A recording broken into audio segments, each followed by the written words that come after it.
Do you see how rested I am? Do you see how happy I am? Do you see how much I love my bed? Because I've been talking about it for years. I would say, 8 or 10 years now. I love Saatva, Saatva mattress company. They are wonderfully, reasonably priced, high quality mattresses, organic cotton. They're a great customer service. You're going to order the mattress. They're going to come set it up, even take away your old one for a nominal fee. I can't say enough good things about Saatva Mattress Company. And now they've even given us our own URL because we love them. Try the Solaire bed. We sleep on one now. They're 2 separate areas, can go up and down, and they vibrate. The bed vibrates. It has a light. It is phenomenal.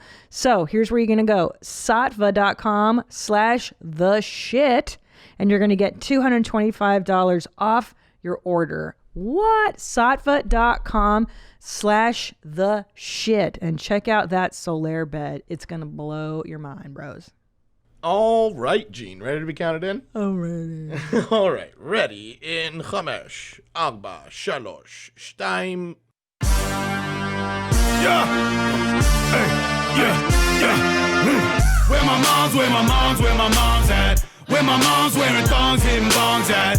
Raising kids, cleaning shits, need a long nap. Where my mom's at? Where My Mom's At podcast with Christina P. Too loud, going deaf. It was loud. That was loud for me. Hi, guys. Welcome to Where My Mom's At. With me is the best LeeAnn Kreischer. Whoop, whoop.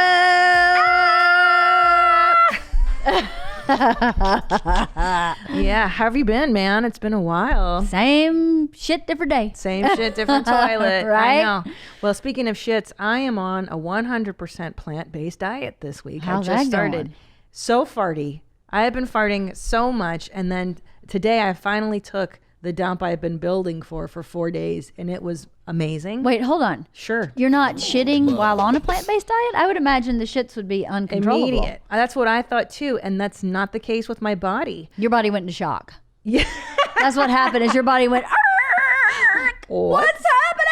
Yeah, we got to hold on to all this. So you eating like Beyond Burger? What are you doing? Disgusting. Yeah, I get Is this it? meal delivery service, and it's just salad, and then like some kind of weird fake burger thing, and then for dinner it's like soba noodle with like lentil coconut. It's a lot. But is this sustainable? Like, is this sustainable? They say it is. These girls that invented it, they're like these, those foster girls. You ever seen Sarah Foster and they're these. I thought you meant like a foster child. No, I'm so confused. Foster child. What? Like, you ever seen orphans? They're very skinny. This is the orphan diet because they don't eat at all. Well, basically, yes. This is what it is. It's orthorexia. This is like the LA girl orthorexic diet, where they're like, I only eat gluten free, dairy free, lactose free. It's basically like Food free. Yeah, you eat like 5 things, and then that's how you get skinny, because you're just like I'm living on cashews and lettuce. It's fucking great. Oh my God. Yeah, it's great. But I feel good. I drink this powder in the morning that's supposed to, make you not want to eat, and it works. Really? Yeah, it's got cocoa in it or whatever the fuck, and yeah, is it sustainable? No. But you look good. I don't care. Yeah, exactly. You do. Your face looks thin. Your neck is elongated, and your hips are tiny. That's all I want. Yes, exactly. I just want to disappear from Waif-like. a waif. Yeah, I want to be waif. I think I was a waif once when I was like 19. There was a summer I worked at Bookstar in the San Fernando Valley, and I drank coffee all day, and then I ate at night, and that was it. And I lost so much weight. It was good. And when I worked at Starbucks, because I drink coffee all day. Oh, so maybe you just need to be on a coffee diet. I think that's what we're talking about. That's plant-based. Coffee's a plant, right? I think. Yeah. Or just take cocaine. So Same. Same. So you're still working out. You're doing your thing. Still doing drop squad. Good. I freaking love it. Good. I stopped losing weight, but my body is still changing. You look amazing. Like, I'm still like dropping clothes like flies, where I go, I can't wear that anymore. It's too big. But my weight has kind of stabilized. So, I love it. So I don't really care. I don't really care what I weigh. Yeah. And I'm still eating the same. It's not plant-based, but Yeah. it's Is it like, 100% plant-based? No, it's not. I don't know how that works long term. it's not. Like, where are you getting protein? From the lentils? Yeah. They're Okay. supposed to say that it's loaded with we make sure that you have enough protein. But I cheat. I have eggs in the morning. I still do 2 hard-boiled eggs. Okay, I'm sneaking meatballs. Yeah, I'm sneaking. Yeah. I like meat. I'm still gonna eat turkey slices at night. Yeah. But I like to eat veggies. It doesn't bother me. Oh, yeah. I like to clean it out. I'm cleaning it out. It's nature's broom. Nature's broom. Nature's broom. That's what we call broccoli at my house. You need to eat some. It's nature's broom. Just cleans all the poop shoot out. I love that. That's Is that your say. go-to broccoli when you want to clean it out? That's for my kids. That's like the number one green thing they'll eat. Yeah. But although as they get older, they're really into like salad, like legit salad, like spinach salad and arugula, not just iceberg or whatever. So Yeah, that's because one good that's thing. a joke. I mean, the wedge salad that you get at the steakhouse, it's not a salad. It's 1,000 calories. It's so good. It's so good. Because it's all blue cheese and bacon. And bacon, yeah. Duh. Who doesn't want that? I'll just take the bacon and the blue cheese and eat it with the ranch and just skip the salad. I know. Why did they even pretend they put it on that wedge? Like, just put it on the steak and feed it to me and let me die. Or just put it on the plate. I don't even need it on the steak. Just bacon and blue cheese. I mean, come on. That's so interesting. Yeah, why do we try to fake the healthfulness of a I don't salad? know. Same with a Caesar salad. Caesar There's no healthy in that. There ain't nothing healthy in that. It's all mayonnaise. Wait, It's just awful. it's It's awful. So what's in a Caesar? Isn't it just like mayonnaise-y? it's I think Creamy. it's an egg. Look it up. It's Like raw egg, anchovy. I like anchovy. Oh, Do you like pickled things? I do like pickled things. I fucking live for pickled anything. That's the Eastern blocker in me. Like, Have you ever had pickled okra? I hate okra. Oh, you'd like pickled okra. Yeah? Why do you hate okra? I'm telling you, it's the one vegetable, one of the few ones that I'm just, it's furry, right? Like, isn't there a fine hair on it? Well, then you just haven't had it prepared right. Yeah. That's probably maybe fine. have to take off the skin No. because You know what you do is you roast it whole. You toss it in olive oil and like red pepper flakes and roast it whole, and all the skin kind of disintegrates. I mean the fur, and it's delicious. It's not. A lot of people don't know how to cook okra. I don't. And if you don't know how to cook it, it's disgusting because it can be very slimy. Give that. Yeah. And it's very seedy. Yes. So if you oven roast it, or if you like obviously batter and fry it, but it's really good pickled. Everything's good fried and battered. Everything's good. I mean, you Southerners even cut up pickles and fry them. and fry them. Yes, I just made fried green tomatoes the other day. That's So one I good. never understood. You never. Oh my I've God, had they're them. so good. You haven't had good ones then. Yeah. If you're not like then I should make you some I think you should. because they're. The way people make them in a restaurant is not the way I grew up having them. Like there's this product called cornmeal mix. It's not cornmeal. Yeah. It's cornmeal mix. Let's see. That you can only find in the South. And there's if you don't use this cornmeal mix, they're not good. They're just kind of whatever. They're kind of just like deep fried blah, Delicious. blah, blahs. Yeah, that's different, right? Is that what yours look like?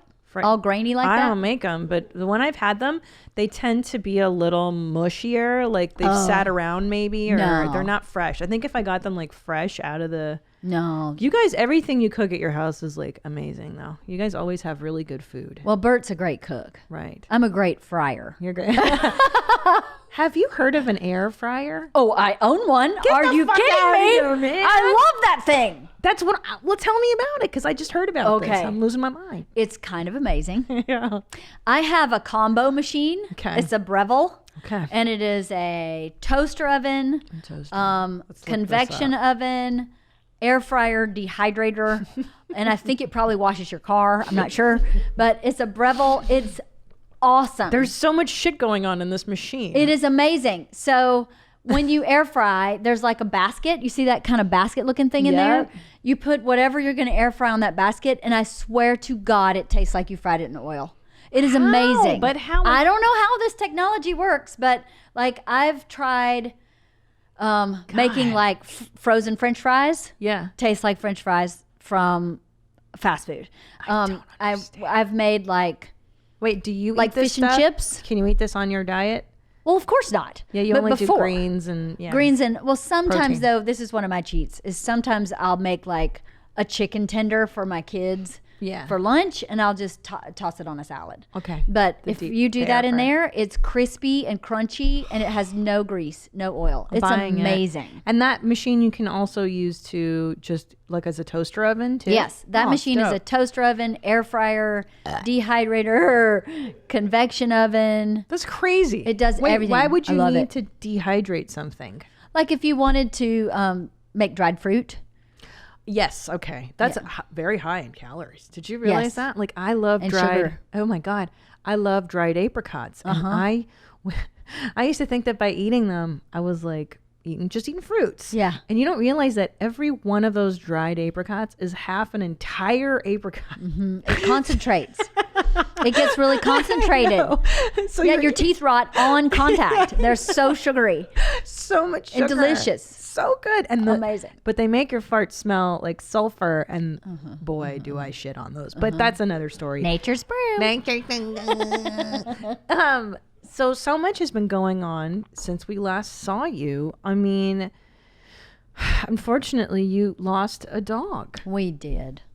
It was really awful. It's the worst, losing a pet. It was awful. The good thing was it was fast. What happened? Well, we went on an RV trip with another family. We left on Tuesday.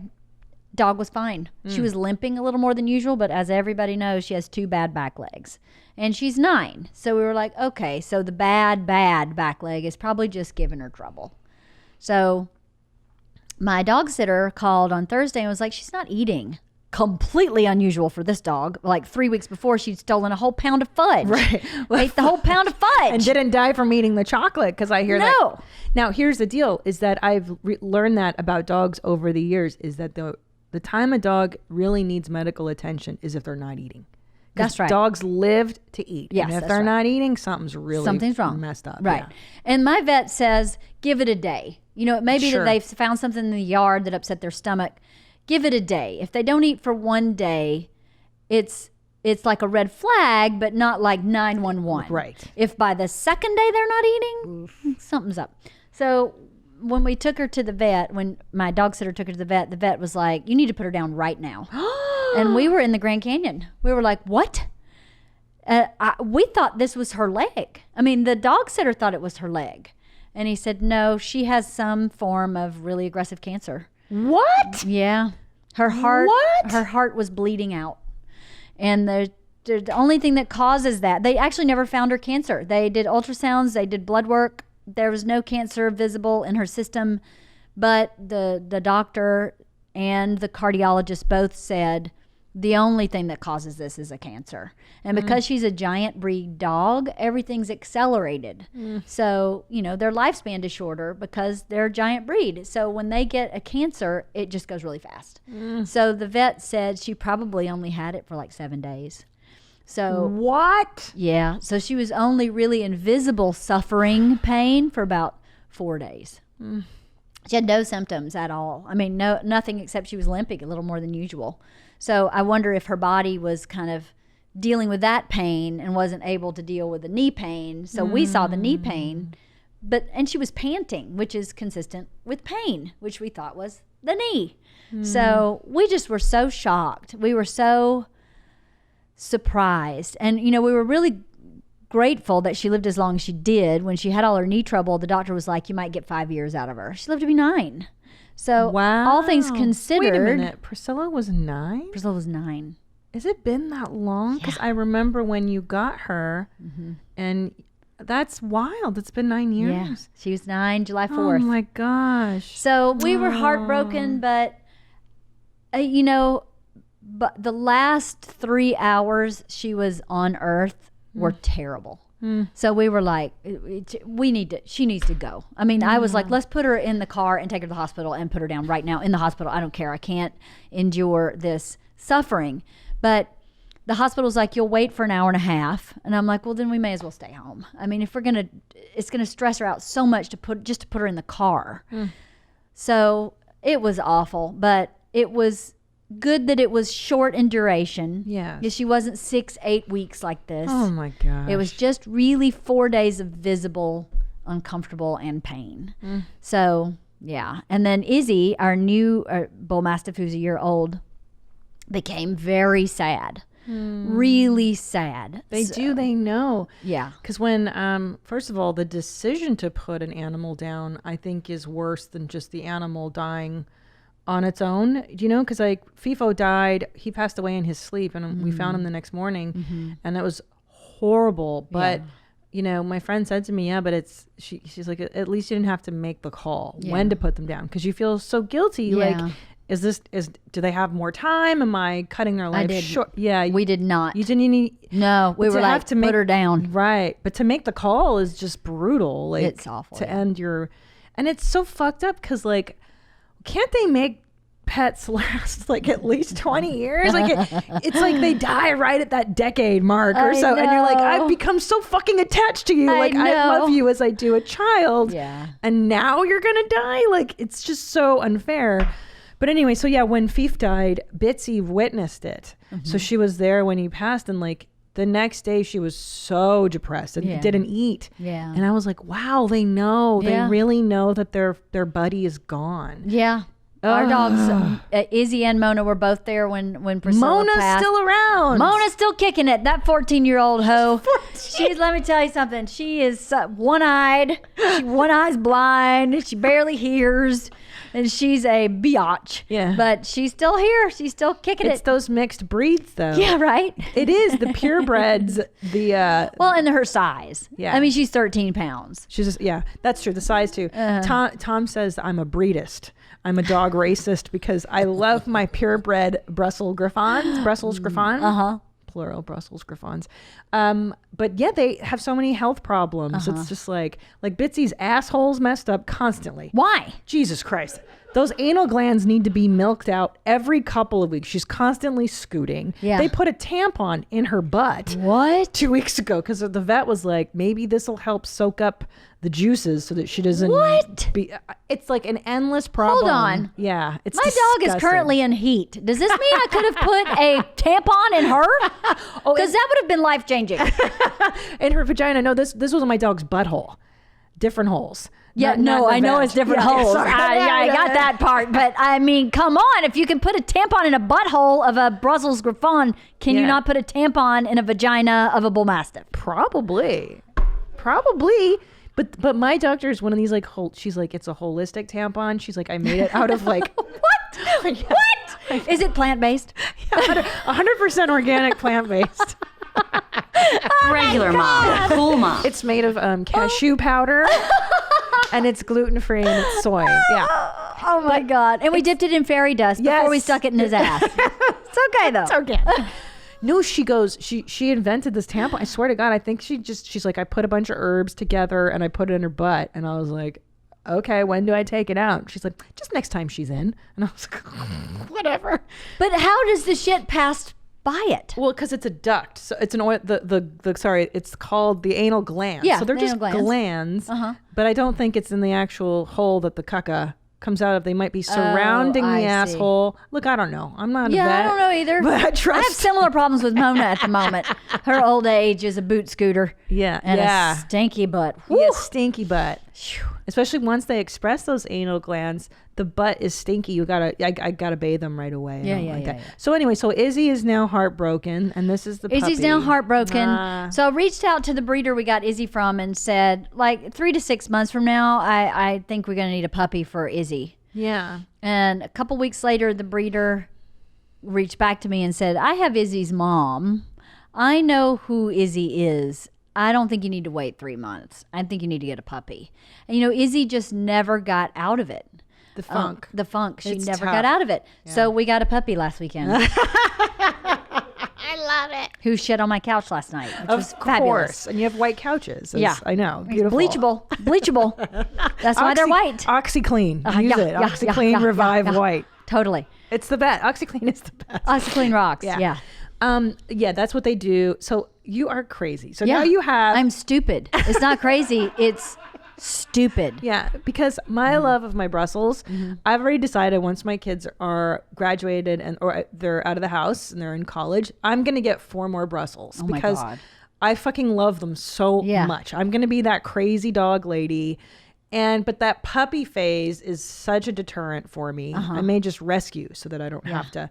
But you're essentially raising 2 puppies now at the same time. How old is Izzy? Sorta. Izzy's 1. Okay, so she's kind of out of the woods. Sorta, except she regressed when this puppy started shitting and pissing in the house. Izzy was like, "Oh, we're back to that? Bring it."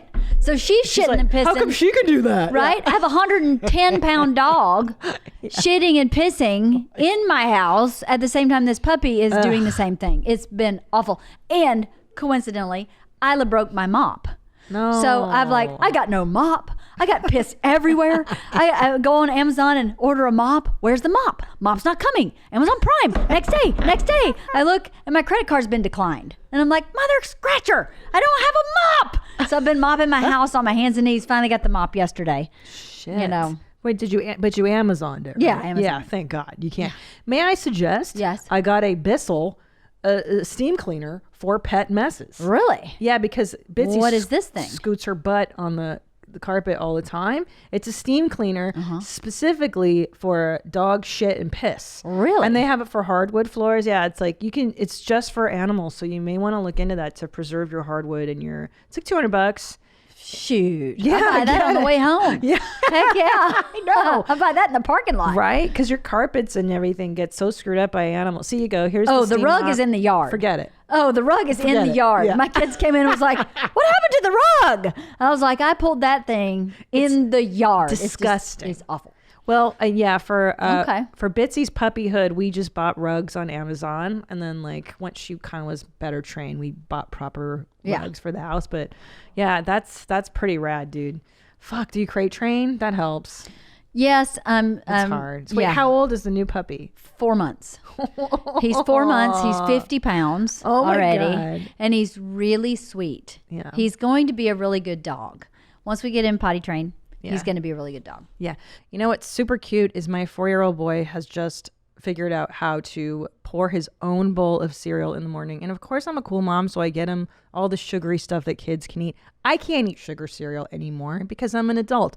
But I can join him now every morning by eating Magic Spoon because it's delicious. I like the chocolate one. There's also other flavors. There's fruity, frosted, and blueberry, and it tastes amazing. Like it tastes like the real deal, the stuff you grew up on. But here's the deal. There's 0 sugar, 11 grams of protein, and only 3 net grams of carbs in each serving. So I don't have to feel guilty. It's keto-friendly, gluten-free, grain-free, soy-free, low-carb, but it tastes good. Forget all that stuff. It tastes good. So try it. Go to magicspoon.com/WMMA to grab a variety pack and try it today. And be sure to use my promo code WMMA at checkout to get free shipping. And Magic Spoon is so confident in their product, it's backed with a 100% happiness guarantee. So if you don't like it for any reason, they'll refund your money. No questions asked. That's magicspoon.com/WMMA. Use the code WMMA for free shipping. And we thank Magic Spoon for sponsoring this podcast. Did you know that ladies couldn't always vote in the United States? It's true. It seems preposterous now, but hey, man. And I'm thankful for all the women that fought for our rights to vote. And with Ancestry.com, why not find out if there are some women in your family that may have been shaped by generations of voting milestones? Maybe learn about the strong women in your history who could inspire you today. From the early efforts of suffragists and abolitionists in the 1800s to breaking down barriers to voting for women of color in the 1960s, there are so many stories worth discovering. Why not try it on Ancestry.com and see what your personal link is? With just your grandmother or great-grandmother's name, you could learn the story of what her life was like in 1920 and how the fight for voting equality may have influenced her story. So start exploring your family story today. Head to my URL at ancestry.com/WMMA to get your AncestryDNA kit and start your free trial. That's ancestry.com/WMMA.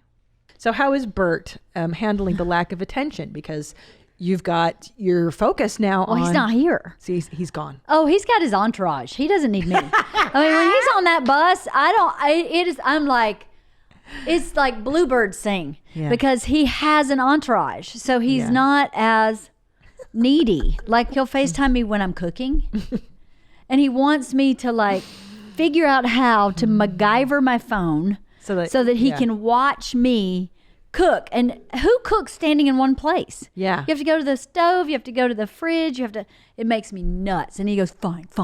I'll just call you later.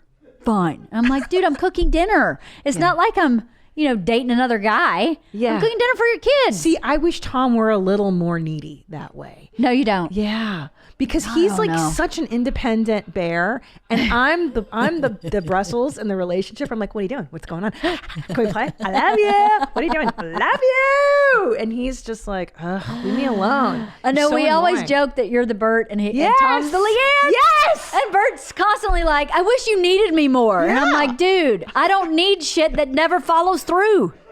You don't follow through with anything. So then I become this air fern that needs nothing. Yeah. Because I don't want to be disappointed. Oh, I see. So grateful. you don't reach out for the right. That's true. Gosh, is that what I'm doing to Tom? I don't know about that. I'm not saying about you and Tom. But I'm just reflecting because Tom is very much an island of his own. Yeah, me too. He's learned to be an island, and I've learned to be needy. Yeah, Bert too. I used to be an island, and now I'm like, oh, wait a minute. I need people. I need relationships. I need Tom. He had his he had a hernia operation and a vasectomy. Could he not have brought his other bear with him, please? Do we have 2 bears, 1 vasectomy? Come on. Well, here's what I suggested. First of all, easy peasy lemon squeezy. Vasectomies are awesome. Tell Bert that they have topless nurses at Cedars. Shut up. He's not gonna believe it. No, I know, but that's the party line, ladies, is that vasectomies are so easy and fun, and you get a topless nurse. Topless, totally. Yeah. Well, he had one scheduled and found out that he couldn't do any. Yeah, here's the logic. Go ahead. He couldn't do any heavy lifting for 2 weeks, so he was out. And I'm like, exactly what kind of heavy lifting do you do? Yeah. The microphone go anywhere. Yeah, what heavy I'm like, lifting what? It's the stupidest logic. No heavy lifting? I'm out. He's out, yeah. Because I guess is he on a weightlifting routine? Like a No. Yeah. Does he look like he's on a weightlifting routine? No. Right, he's on a sandwich lifting. He's on the microphone. Yeah. No, Yeah. I can't do that. Yeah. Oh, yeah. 2 weeks of heavy lifting out. Gosh. Pretty bad. But it has to feel flattering on some level that he just wants your attention and that. It does, absolutely. Yeah. Yeah, because I sense that Tom, because I will be more affectionate. Like I'm the one to pet him and be like, I love you. I love you. Yeah, and, same. and then he's like, I like when you do that. And I'm like, oh, finally, like some. Yeah. Yeah. Oh, this cactus is warm. Yeah, so wait, but you initiate the affection with Bert. He initiates with you, but you enjoy it when I do. Yeah. Okay. Totally. But he's definitely the initiator. I don't know if it was that way before we had kids. I feel like before we had kids, I was a lot more affectionate. Yeah. But I seriously am like, if I go, boop, he's like, so you want to get naked? I know. And I'm like, I don't know. Actually, no. I know. So now I don't want to touch you at all. Yeah, that's the danger. Yeah, that's the danger. Is that Tom will also interpret that as horniness. Yeah. When it's just affection. Yeah. And I try, and then I'm like, no, babe, I just want affection. I Yeah. don't need a D right now. Yeah. But I guess I'll have to give you, you know A what I mean? B. Yeah, like I'll do. so that I can get an H. Yeah. Just a hug. Just want a hug. I just want a hug. I know. So I figured out that I have to F him, and then I'll get the affection after the effing. Oh, that's so funny. Yeah. I get what I need before. Oh, smart. Because after he's asleep. Yeah. I mean, even if it's the middle of the Shit. day, he's asleep. I'll go, so anyway, I was thinking about buying this car for Georgia. And what do you think about that? And he's like, yeah, whatever. But he'll connect with me in the beginning. Yeah. And I see what after you're he's saying. gone. And then he's out of commission. Yeah, he's See, done. my husband could fall asleep after, but that's when I get the ideas in that I want, the bills that I would like passed, if you will, in the legislature. Like, here's what I'm thinking, and then he's more open to my powers of witchery. Yeah, mine's before. Yeah, fuck. It's the promise of Wow. what's to come. See, that's good that you know that, and so that's good that we know that. Yeah. You just have to know when you're powerful, when your powers are at their height. Yeah. Yeah, same with food. I can bait Tom with food. When he's eating, he's very relaxed, very open to suggestion. Not when he's hungry. He's got to be in a Oh, good not mood. when he's hungry. No. Bert can't hear anything when he's hungry. No, it's completely blackout. Yeah. He will come in and go, is everyone screaming? I feel like everyone's screaming. I got to eat. I'm like, yeah, you're hungry. No one's actually talking, so I don't know who's screaming. But he always hears everybody is screaming when he's too hungry. When he's too he senses chaos, but the chaos is in his The head. auditory is just I need to eat. It's pretty funny. At least he's entertaining. I think your husband is. He is. Endlessly amusing. He and is. there really is a charm. Like he's very charming. He's You know, definitely charming. he has this feeling. He feels like the sensitive little sweet part. He'll probably kill me for saying this, but he feels like he gets picked on a lot. Yes, he does. And he gets. I'd agree with that. He gets picked on and kicked and he's sensitive about that. But even from me, he said every time you go on Push's podcast, you just talk shit about me, which is pretty true because it's pretty freaking entertaining. It's the best. Yeah. So I mean, But it's don't not you feel like entertaining to go. He's the best. he's the best. No, and don't you feel like Two Bears is also kind of driven that way too? Yes, Like, it is. It's kind of awesome though. Yeah, exactly. It's kind of both. But so I don't want anybody to think I don't think he's awesome. Of course. I do. I think he's completely awesome. And just like every married couple, he's flawed. Yeah. And I'm flawed. And it's just a regular married couple. And I love him very, very much, or I wouldn't be able to be here. Of course. And I get lots of positive benefits from Bert Kreischer. Of course. And we all love Bert. I think Bert is adorable and lovable and so fucking weird and so random. I mean, that's the appeal, isn't it? That yes, it is. Yeah. The random is the appeal. Yeah, he's great. He's I mean, like my dad said, you could never have married a regular person. I would never have been happy. Oh my God. Could you even see yourself with like a sensible? No. Yeah. Because who did you date before Bert? Let's go through that. Like who? Well, I dated some regular guys and I dated some guys who weren't that regular. Like I dated a guy who was a drag racer. Oh, wow. Drag race cars. I dated a guy who Wait a minute. Does Bert know that? Yeah. And like, is he super handsome? No, he wasn't super handsome, but he was super nice. Great guy. Where did he live? In Georgia. Yeah. So you could have married a guy and lived in Georgia and no, like who, I could never who would have you done marry? that, Like, no. okay, but let's go back boyfriends prior to Bert. Who could you have married? I don't think any of them. No, seriously. Let's just say, like one that I was like, ooh, I hope like, we who get do you married. think? When Yeah. I was really young, there was a guy who was a second camera guy on a movie set, and we fell like head over heels in love. This is way before I moved to New York, so I was probably 22. And where were you living? In Atlanta. Yeah. And I really thought we were going to get married. What? Yeah, I really did. You were 22? Yeah. And it would, I mean, it Wow. obviously would never have worked. I was Yeah. too young. I had too much to grow through. Yeah. But that guy I was like super in love with. What was but it? it's What, okay. what was the attraction? Like and this is not 50-year-old LeeAnn. This is a 22-year-old 22-year-old. girl. So He was really cute. Yeah. He had a motorcycle. So you like that reckless, the little bit of little I mean, he had a reckless. car. He didn't drive the motorcycle all the time, but he had a motorcycle, crotch rocket. It's hot. He was a big water skier, as was Hot. I. He had a plan.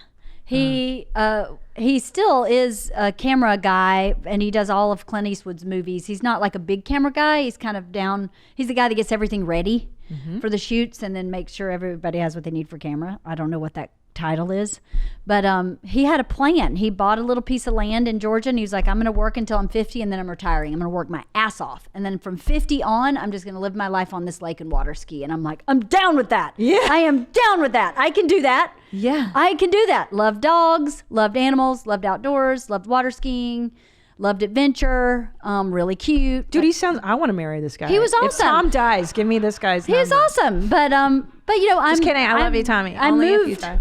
I moved to New York, and So wait, but why did you move? So wait a minute. So but I this couldn't guy's stay in Georgia. I just couldn't do it. and you think that, but this guy wasn't compelling enough for you to. No, stick- he broke up with me because I moved, and I was heartbroken.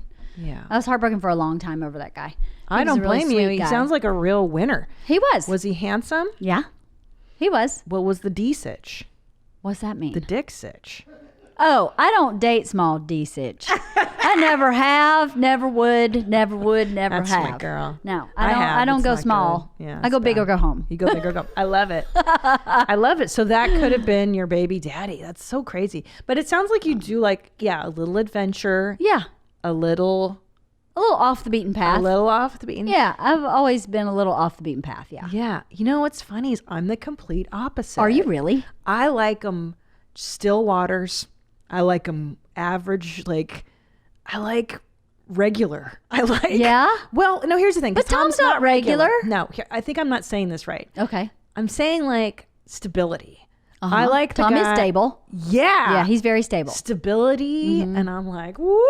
I get really hot when I would meet guys that were just like, like safe and stable guys. I Right. love them. But Tom also is not totally, because his career is reckless. Like in the sense that both of us took tremendous personal risks. Absolutely. And sacrificed everything to do what we do. And like, But Tom's a he's really brilliant. smart business guy. oh, he's brilliant. Yeah. That's why I love him. Yeah. And no, I mean, look, but I think the guy that you were saying, like, that had a motorcycle, I would be like, oh, that's dangerous. I'm not into motorcycles. Like, it would upset me that he was so reckless that he had a motorcycle. Right. Yeah, that's so funny. Interesting. That is interesting. It's interesting your path to who you are, you know. The Yeah. path to who you are. When you look back on that path is for me anyway is really fascinating. Yeah. Where I go, what an amazing journey to get to this person, because I was not this person in my 20s. I absolutely was not. So I'm really proud of who I am, and I'm proud of that journey. Yeah. And I wish more young people would know that where you start is not necessarily where you intend to end up, is not necessarily where you will end up.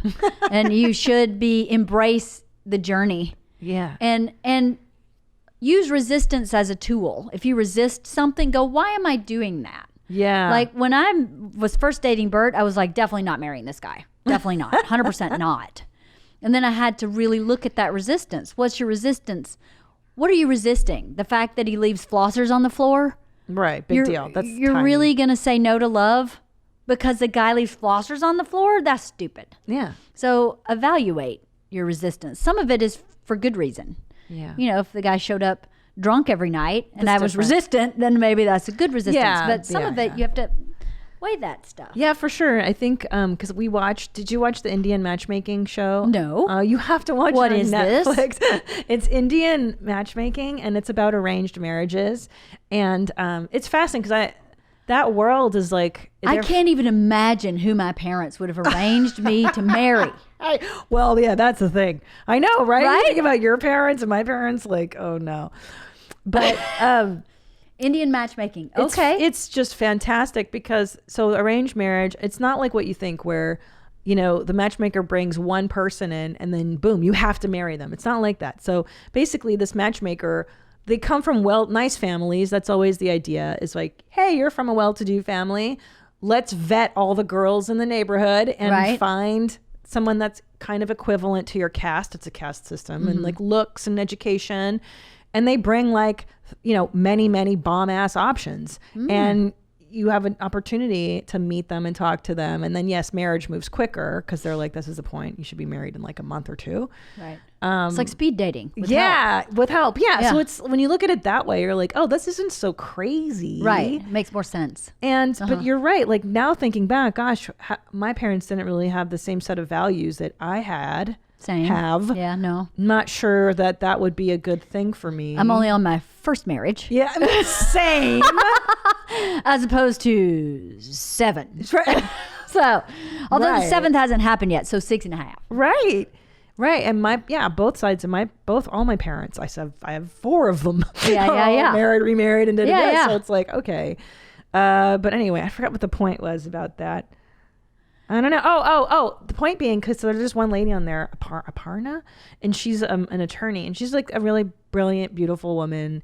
But she's hung up on like those little things. And I see that a lot in dating shows where they're like, oh, but he listens to country music. Ugh, I can't marry a man that likes that. Who or like, cares? Right. Like, oh, the flossers. I can't marry somebody that yeah. leaves or he doesn't know how to dress. It's like, well, all that shit is cosmetic. And if it can be outsourced, is not a problem. So get a housekeeper and deal with it. And they're not looking at like the internal quality, the inside qualities of somebody. You know, which Past is- the veneer. Yeah, because this is all a shell and this is all cosmetic. Totally. And Who are you? Yes. That's what matters. Yeah. Who Bert is an amazing human being. Of course. The yes. most amazing human being I ever dated, hands down, is Bert. Same with Tommy. So, so you go, well, that's what I was That's what I was looking for. I mean, at one point in this, I'm never marrying a comedian. I said to myself, this is actually what you've been looking for. So what is your problem? The comedian is just a moniker. Yeah. This person is who you've been looking for. So you marry this person and you make the rest of it work. You figure it out. Exactly. Because I'm not perfect. Tom's not perfect. None of it's perfect. No job is perfect. Yeah. No. So being like, I'm marrying a comedian, what a disaster.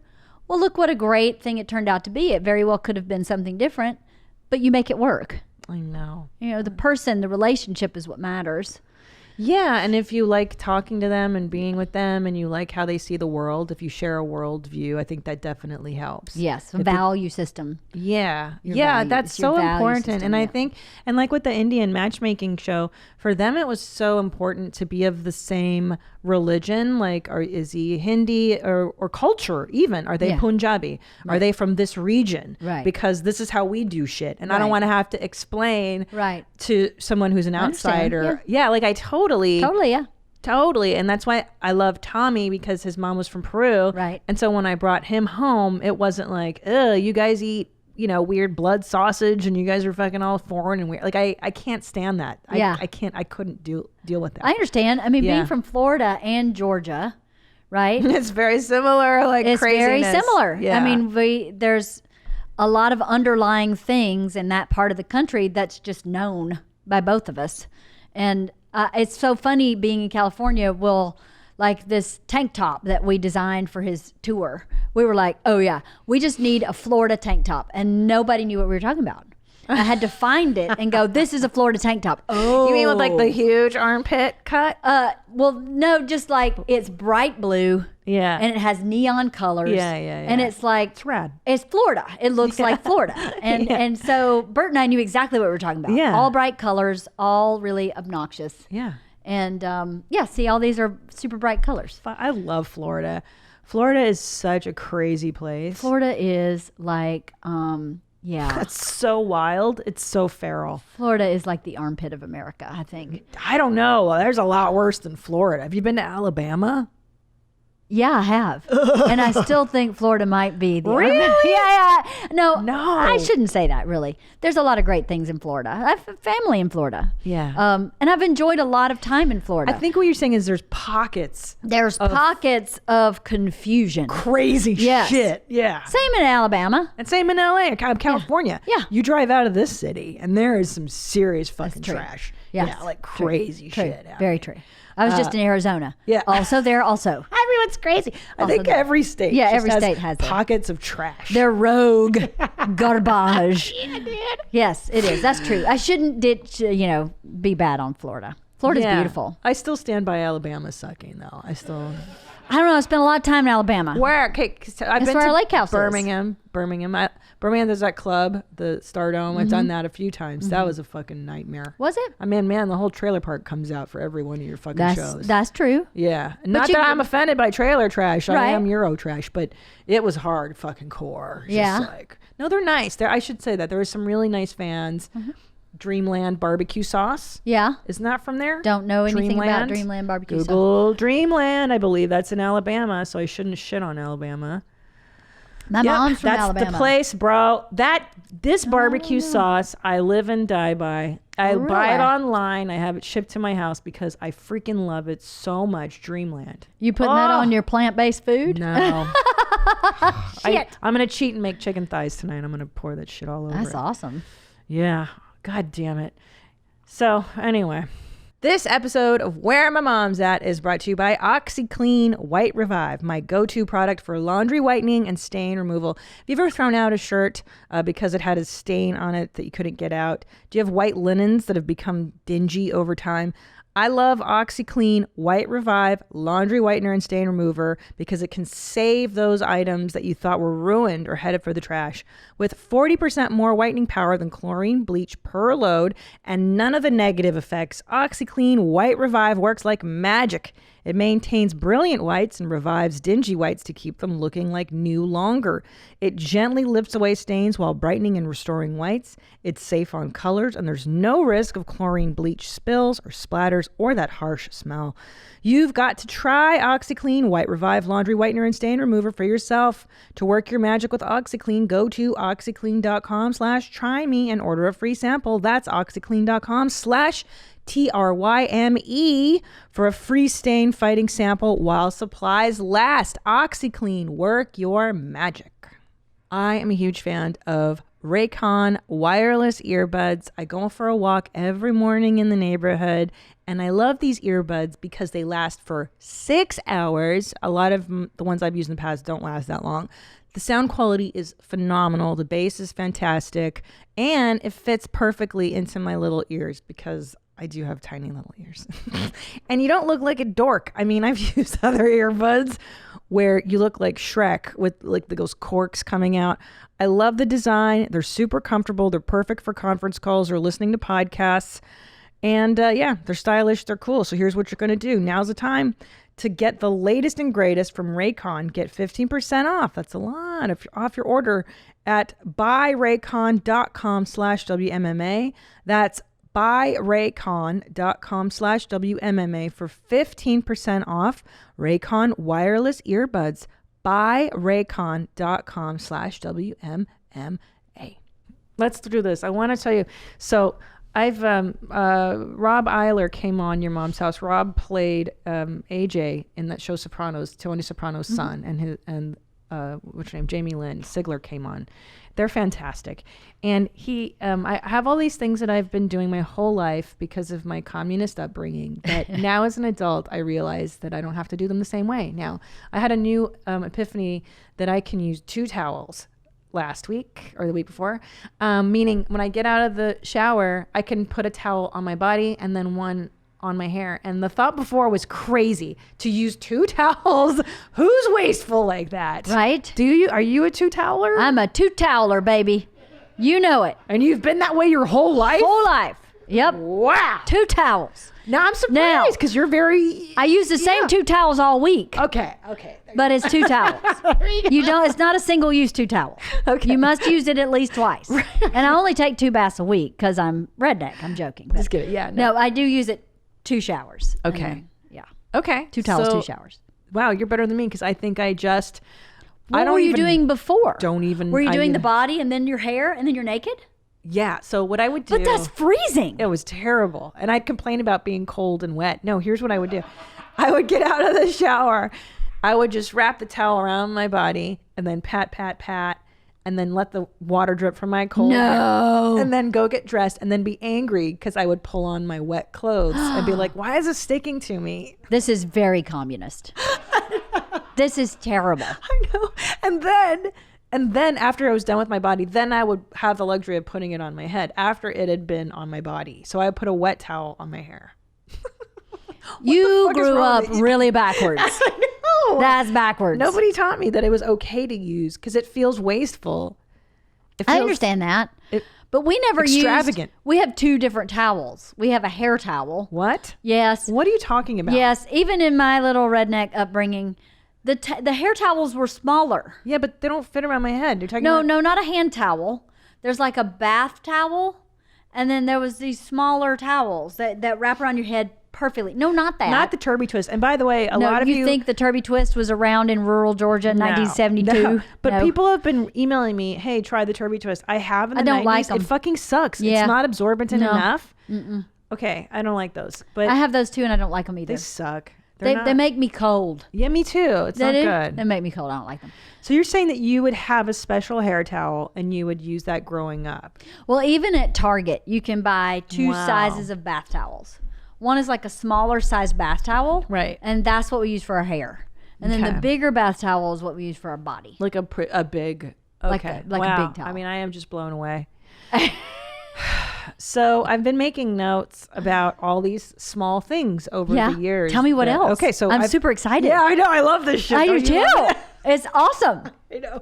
So I've had people write in. And so Rob Eiler, to bring him up, coined the Pizzitsky Effect, which is, it's the name for when you figure out that you've been a communist and you can do something. I can't wait to think about my own life and figure out. Go ahead, the 'Cause Pizzitsky Effect. So once you start doing it, you'll be like, oh, I can fucking, like, people have said things like, I can put a roll of toilet paper Oh, rather, I can buy Kleenex instead of using toilet paper. Oh yeah, I figured that out years ago. Didn't. But I Not did me. figure that out. Oh. At one point, I went, hold on. I actually can afford to buy a box of Kleenex. Or multiple boxes and have them in Revolutionary. different rooms. Yeah. Or travel Kleenex. Have you sprung on that yet? That was a full-grown adult purchase. Yeah. I mean, I was an adult. Same. I had children before I got the to-go packs. And I learned it from my mother-in-law. It's like, oh, yeah, I've seen those in the wild. Yeah. How do you acquire one of those? You have to be a millionaire to own those? Exactly. Yeah, I do feel as though those are like wealthy people things Yeah. that I could not. Oh, my parents would never have bought a Never. box of Kleenex. No, are you fucking joking? Here's your roll of toilet paper while you have the flu. Have fun. No. Yeah. I know. Or like even really good fruit. My mother would splurge on peaches in the summertime from Gelson's because we did shop at Gelson's, but she wouldn't buy the raspberries because those were $4. Yeah, they're super expensive. And they are super Yeah, expensive. they And are, that's yeah. a valid argument. So now every time I go, I splurge and I get the $4 raspberries. And I'm like, fuck you, Mom. And I eat them and I Right. remember. Okay. This one's great. So. Oh, I have one. Yeah. Go. I have one. Yeah. When we would go to a restaurant, I could only have water. Ugh.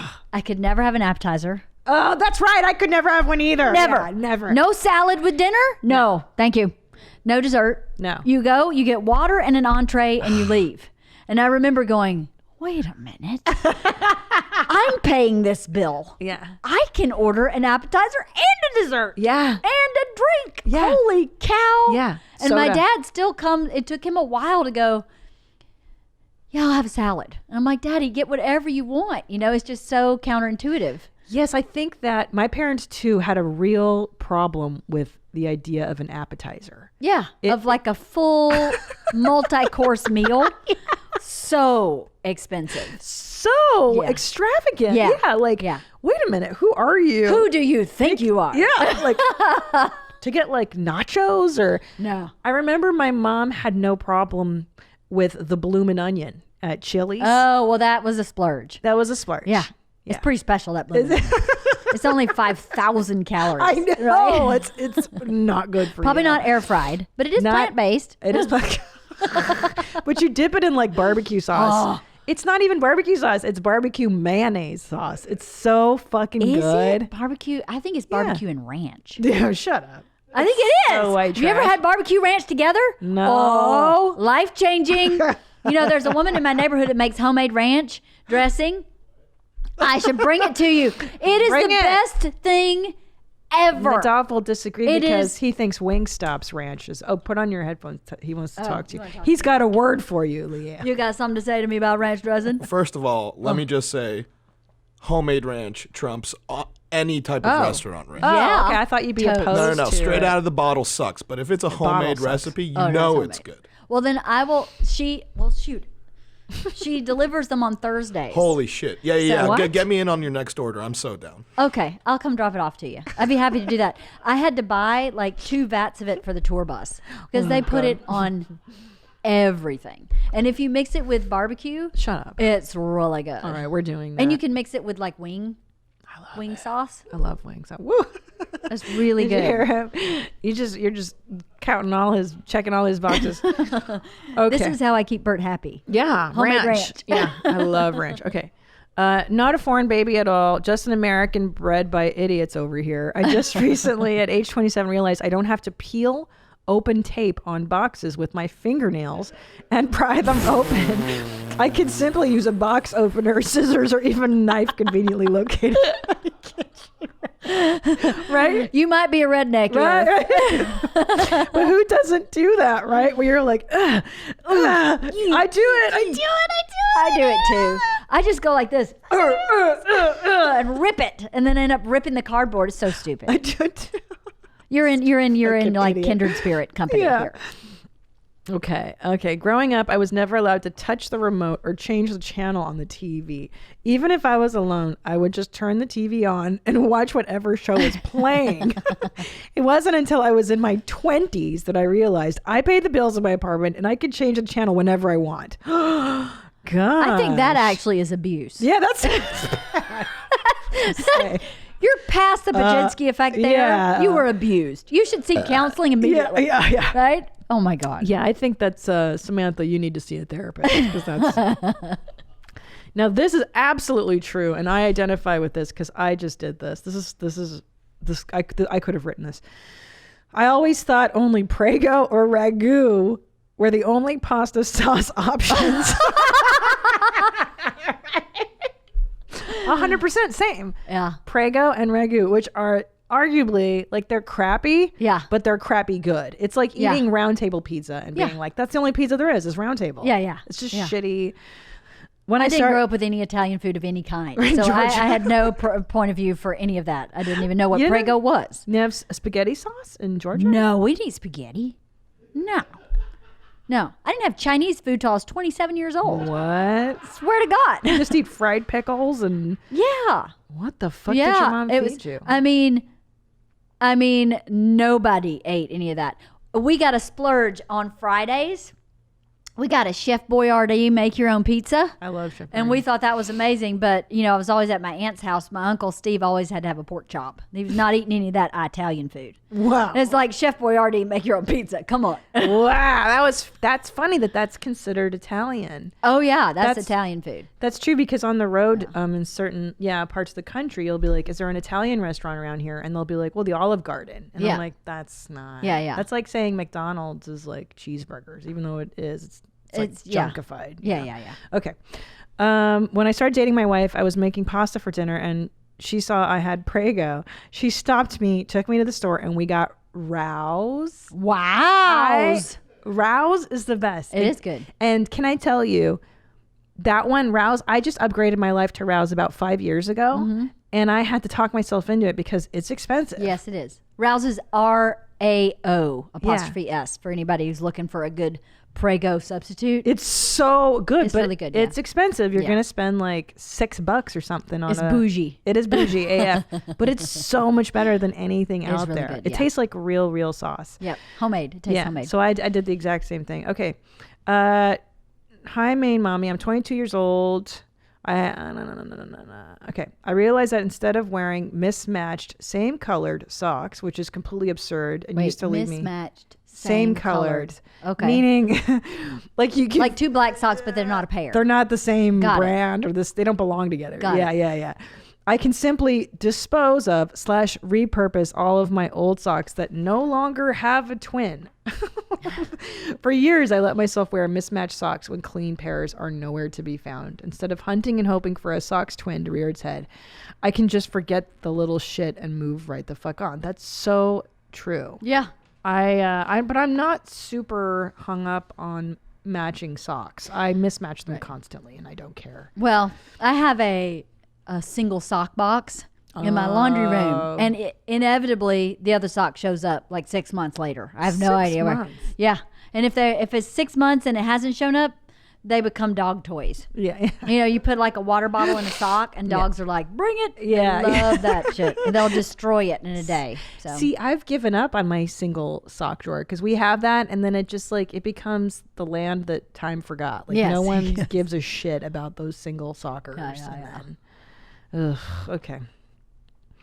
I realized I grew up with a mom who believed you only needed the bare minimum. So, for example, I would only allow myself to have one eyeshadow palette or lipstick or blush at a time, and I would use it until it was completely gone. I did that too. Mm-hmm. I did that for a long time. Hold on. Buying new towels. You don't have to keep the same towel for years and years. You can open a second box of cereal before finishing the first. that's outer limits. That's crazy talk. That's insane. Yeah. I would never do that. Yeah. That's You so may wasteful. need therapy also. Do you? Why would you open two boxes so disorganized? I know. Let's see if I have a good one. Okay.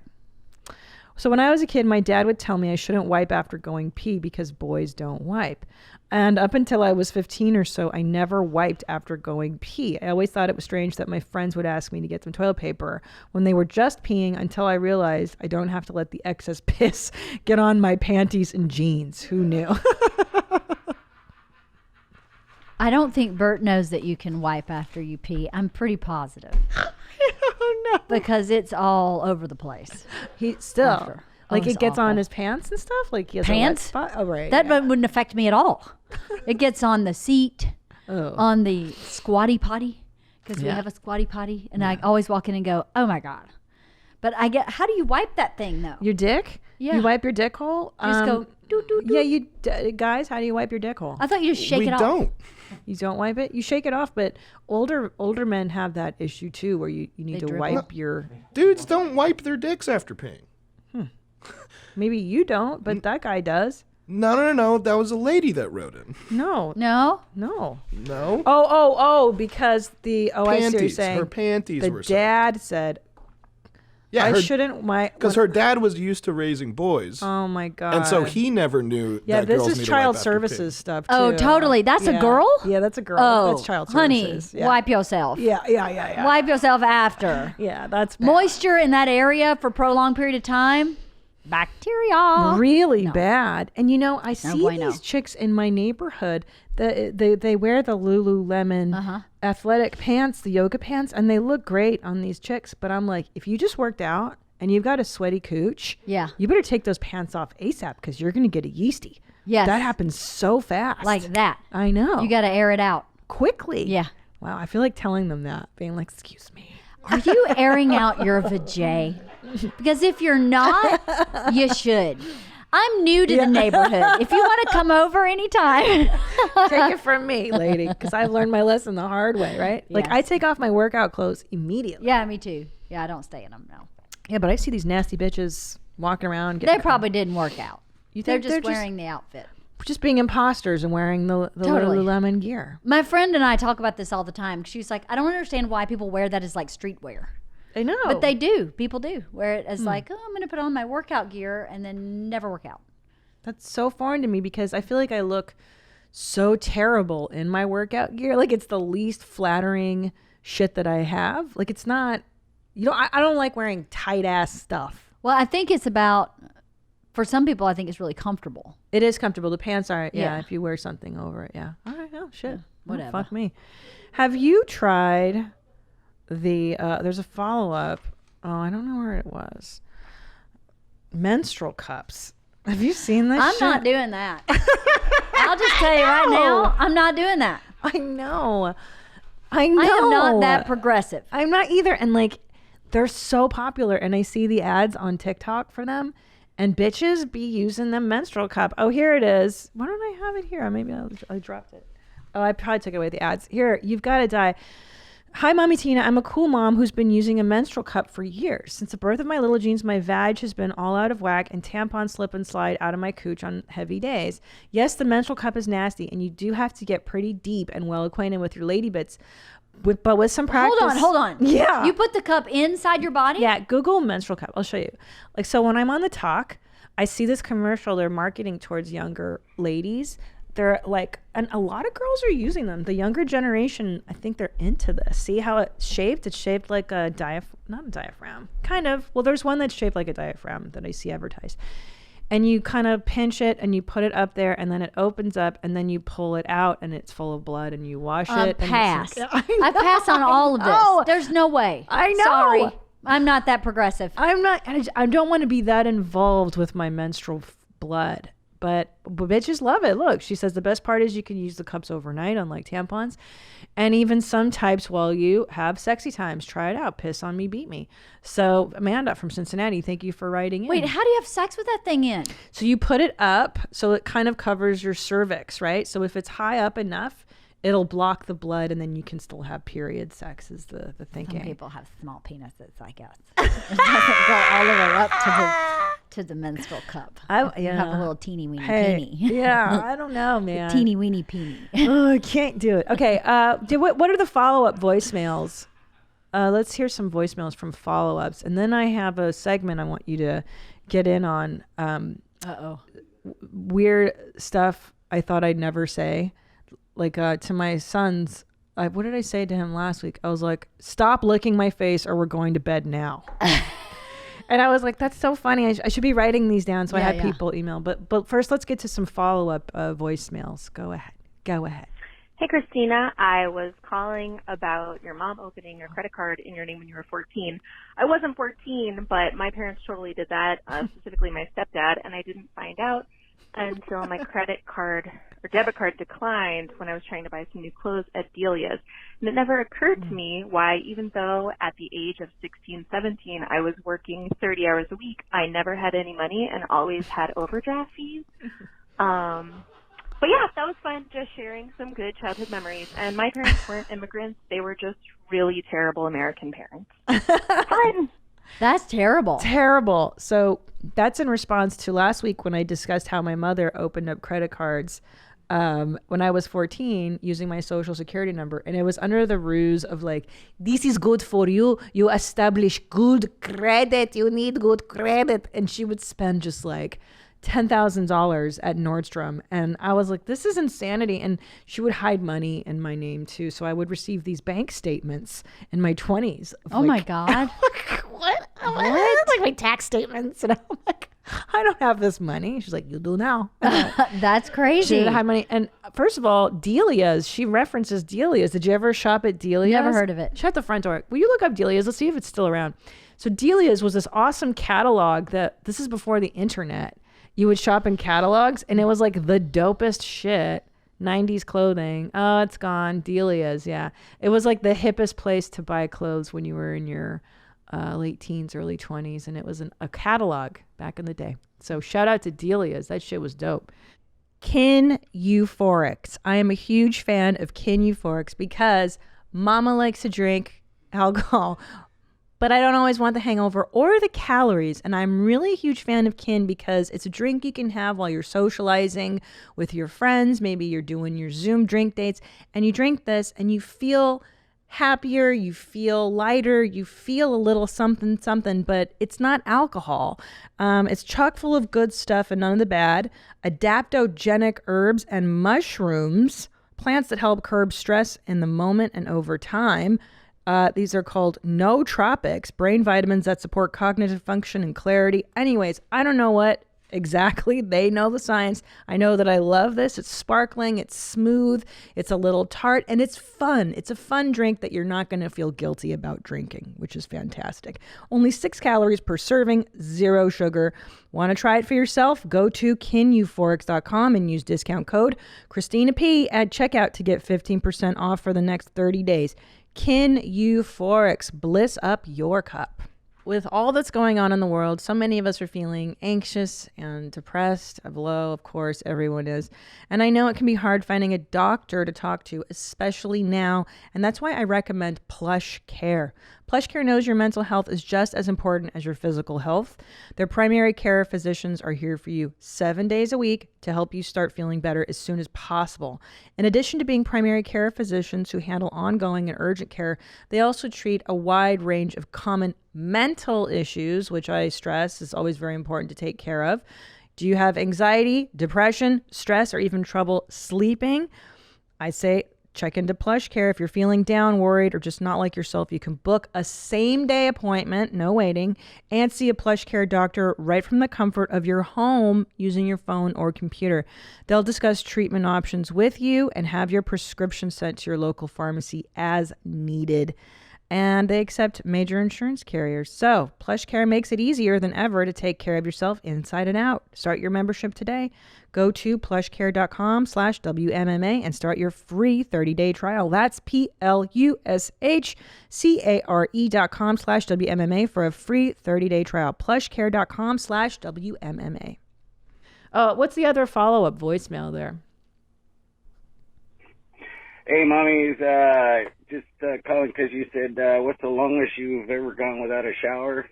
Back in 1990 when I was in the Army, I was in the Army infantry. I went to the field, spent 27 days in the field, sleeping on the ground, in the dirt, in the hot sun, 27 days, no shower. Wow.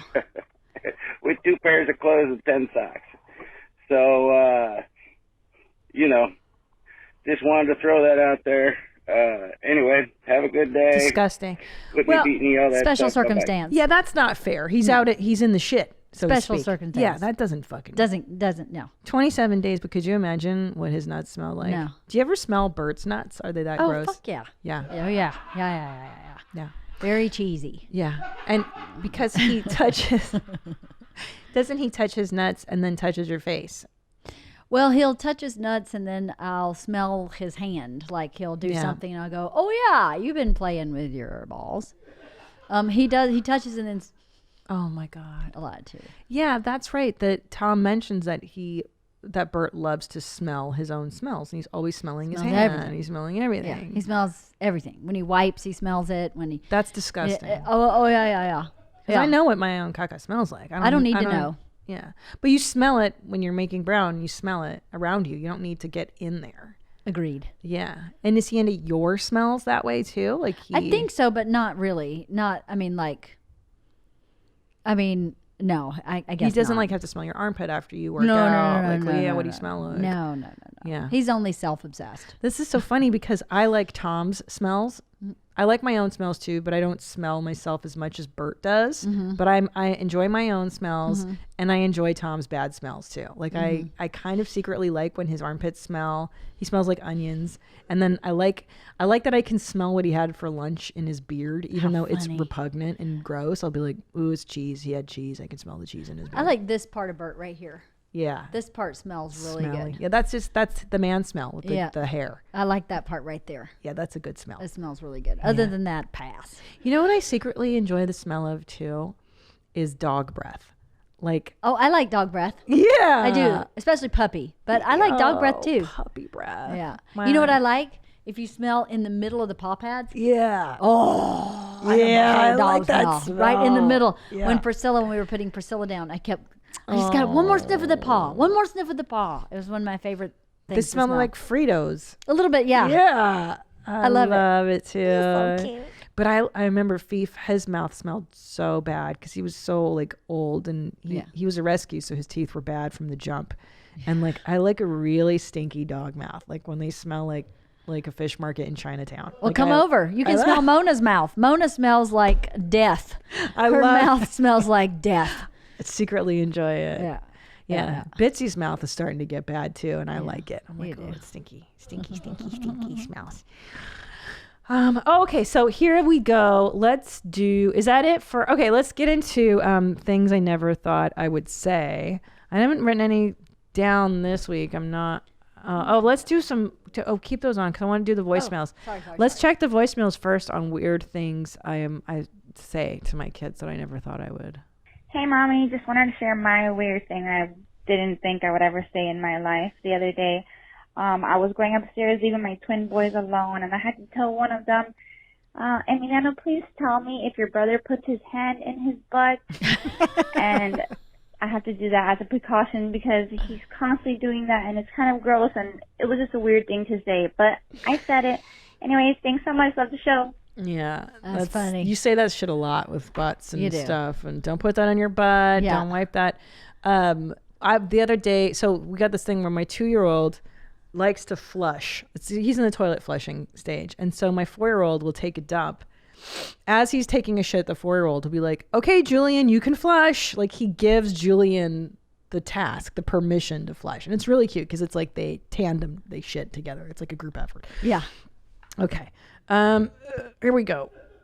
Our youngest kid is a super picky eater, and on top of the short list of things she will eat, she's also super slow at the dinner table. I find myself saying these things no parent should ever say. Finish your cake and you can be done. Eat your chocolate waffle, please. Try the cookie. 2 more bites of ice cream, okay? Oh my God. So this kid doesn't even want to eat the sweets. Wow. Which is so rare, Yeah. right? A kid that doesn't want to eat the sugar, that's a good kid. I would say don't force it. Right? Let her not eat it. As soon as I heard your new segment about things I thought about my mom. She would always come up with rules that she would never have to make. Anyway, one of the funnier ones to me was no meditating naked on your brother's bed.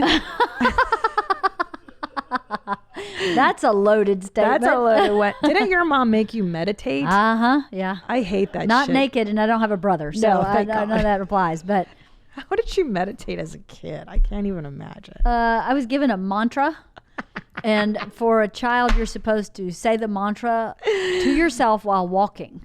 Okay. So I would walk in a circle in my house and say this mantra in my brain. What's the mantra? I can't tell you. It's a secret? It's a TM one? Secret. It's TM, yeah. Yeah. Oh, wow. It was TM. She was hardcore into TM. She still is, as far as I know. Because TM is the only the system I know where they don't let you share your mantra. And I wonder what a child's mantra is in TM. It's pretty simple. I know. It's one word, right? I wouldn't call it a word. It's a sound. It's kind of a. It's kind of You're still not gonna. It's a secret. Oh, TM is Transcendental Meditation.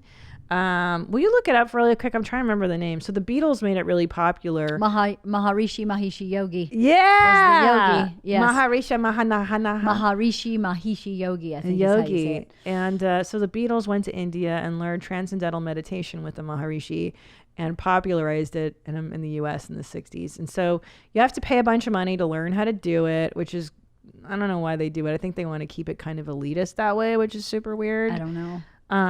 But I can't imagine making a child do TM, because I don't think children have to get out of their own egos at that age. Like, you're not troubled yet. Yeah, I don't know.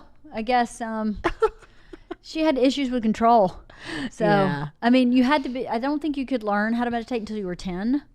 Seems like I was 10 when I started. Yeah. But I remember just thinking, this sucks. Like, Yeah. I don't want to do this. The good thing is, I guess, is with TM for adults, it's an hour twice a day.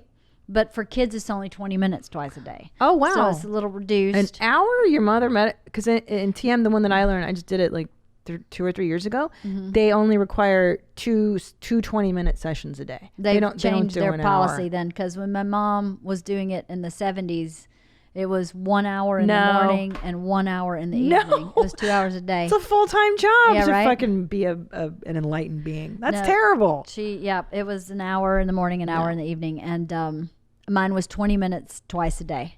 Oh, gosh. Just walking. I'd walk in my circles God. and say this mantra. And she told me that it changed who I was. I was so much more settled and calm, and I was like, could it have been extreme boredom that just wore me down into like, I can't say this word anymore.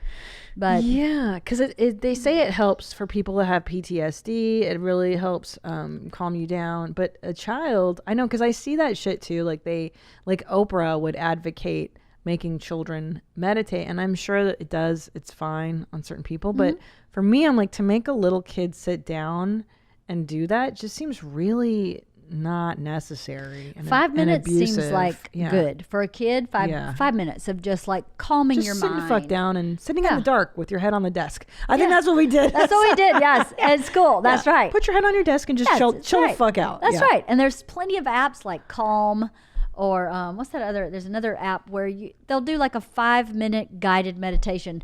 Isla loves it because they're 5 minutes. Right, and plus that's her age. She's a teenager, so so it just kind of quiets her mind. Yeah. But 20 minutes of walking in a circle, saying a sound, not super fun twice a day. Oh man, you gotta tell me. Will you tell me your mantra in secret?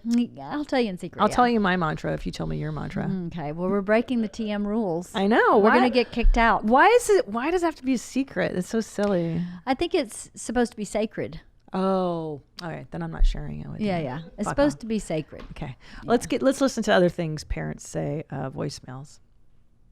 Hey, Hitler. It's Dagan. I'm a 21-year-old dad from Iowa. I have a 3-year-old, and I heard you talking about things you never thought you'd have to tell somebody, and I don't even know how to put it. My 3-year-old daughter looked at me and said, I poo-poo now, as she proceeded to spread her ass cheeks and shit on my hand.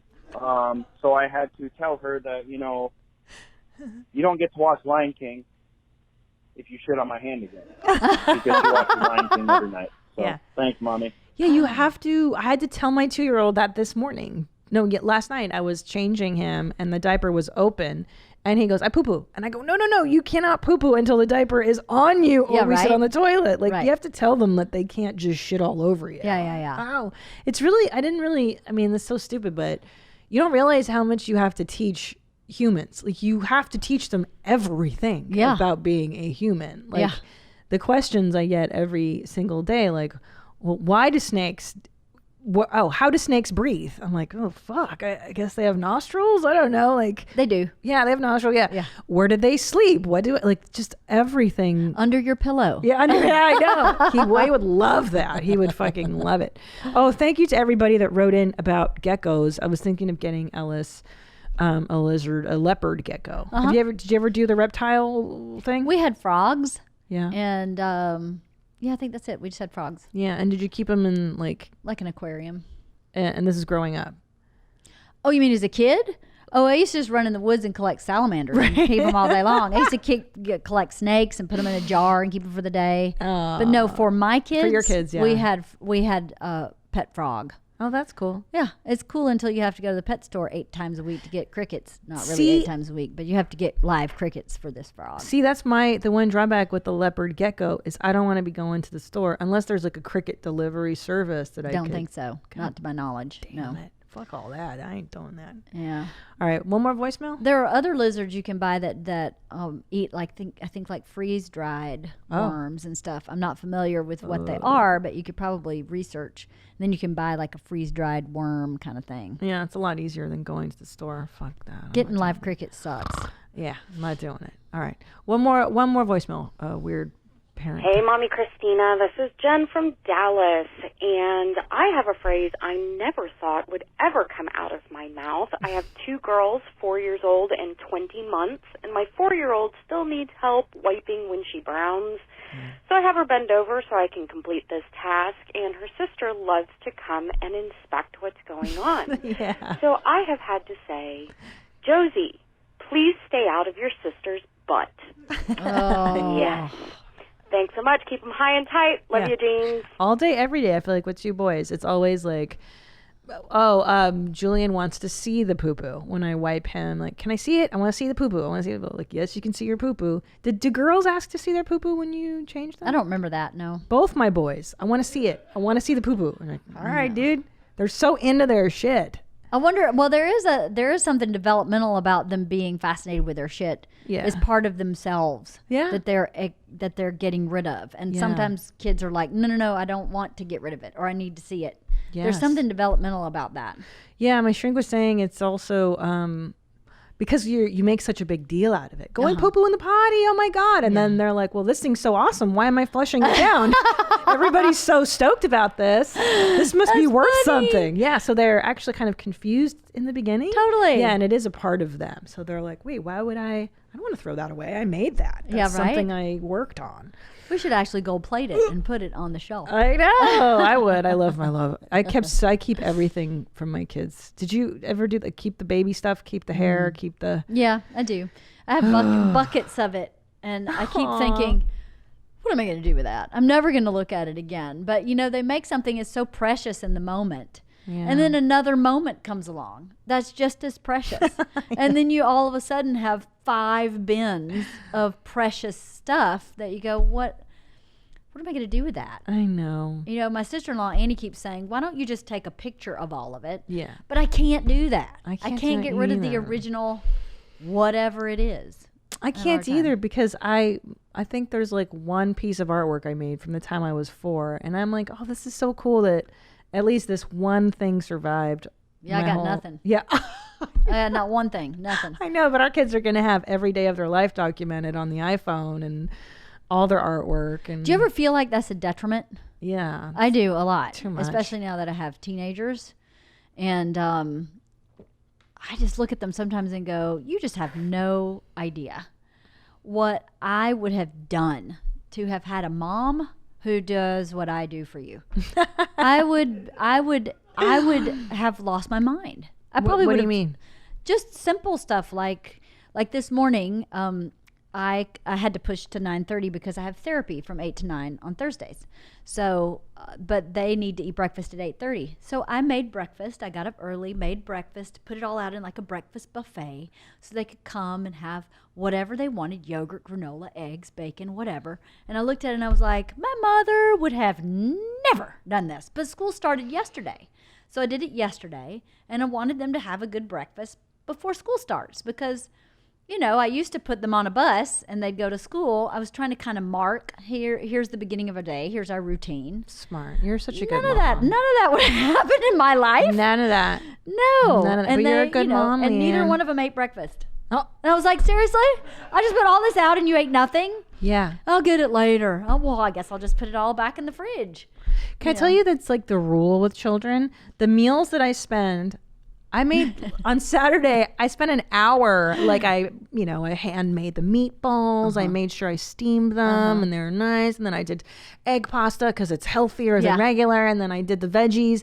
And hey guy, here it is. And like, I don't like this. This sucks. 2 bites, done. I hate that. And then the shit that you spend a minute on, you're like, here it is. I love this. I'm know. like, you motherfuckers. And then I go, okay, listen. When I lived with my grandparents, they adopted 2 teenage boys who were really down on their luck. Mom was a prostitute. Oh my God. Dad was not in the picture. And my grandfather found them like at a convenience store. Couldn't read. They were totally illiterate. And they were like, one of them was high school age and the other one was like 8th grade. And he was like, you're going to come live with me. You're going to learn a skill. My aunt was a school teacher. She taught them how to read. I was in the 3rd grade when I was living with my grandparents when these 2 boys came into the house.